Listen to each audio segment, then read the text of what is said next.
কখনো ভেবেছেন মধ্যবিত্ত বাঙালি কেন কোনো দিন ভয় পাওয়া বন্ধ করতে পারে না?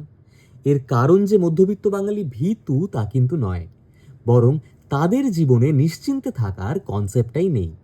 স্কুলে পড়াকালীন রেজাল্ট বেরোনোর ভয়, বেশিক্ষণ সময় মাঠে খেলে এলে বাড়িতে বকুনি খাওয়ার ভয়, দুষ্টু দুপুরবেলা একলা ঘরে হঠাৎ করে বাবা কিংবা মায়ের চলে আসার ভয়, কলেজে পড়াকালীন প্রেমে লেঙ্গি খাওয়ার ভয়, চাকরি পেলে চাকরিটা টিকিয়ে রাখার ভয়, মাইনে বাড়লে ট্যাক্স বেড়ে যাওয়ার ভয়, একটা লোন নিয়ে ফ্ল্যাট কিনলে ইএমআই এর ভয়, ইএমআইটা শুরু হয়ে গেলে মাসের শেষে হাতে টাকা থাকবে কি থাকবে না তার ভয়, বিয়ে না হলে সমাজের ভয়, বিয়ে হয়ে গেলে বউয়ের ভয়, বউয়ের সঙ্গে ঝগড়া হলে শাশুড়ির ভয়, সন্তান হয়ে গেলে তাদের ভবিষ্যতের ভয়, বয়স বাড়লে অসুখের ভয়, সুগার হলে প্রেশারের ভয়, 40 ঊর্ধ্ব হয়ে গেলে রিটায়ারমেন্টের ভয়, আর সব থেকে বড় ভয় হলো কোনো রকম ভয়কে না ভয় পাওয়ার ভয়।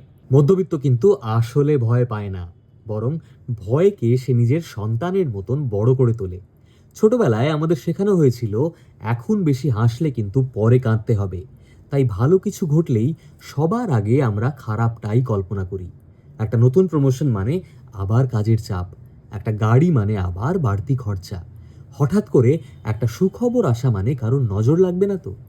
মধ্যবিত্তর জীবনে ডিফল্ট সেটিংয়ে কোনো দিন অপটিমিজম ছিল না, ছিল প্রিকশন।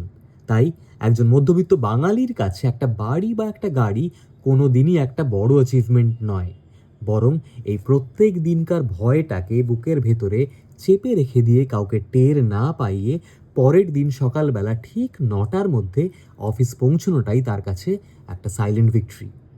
আর রাস্তায় কেউ যদি তাকে জিজ্ঞেস করে, কিরে কেমন আছিস, মধ্যবিত্তর সেই চিরাচরিত হাসি মুখে একই উত্তর, ওই চলছে মোটামুটি।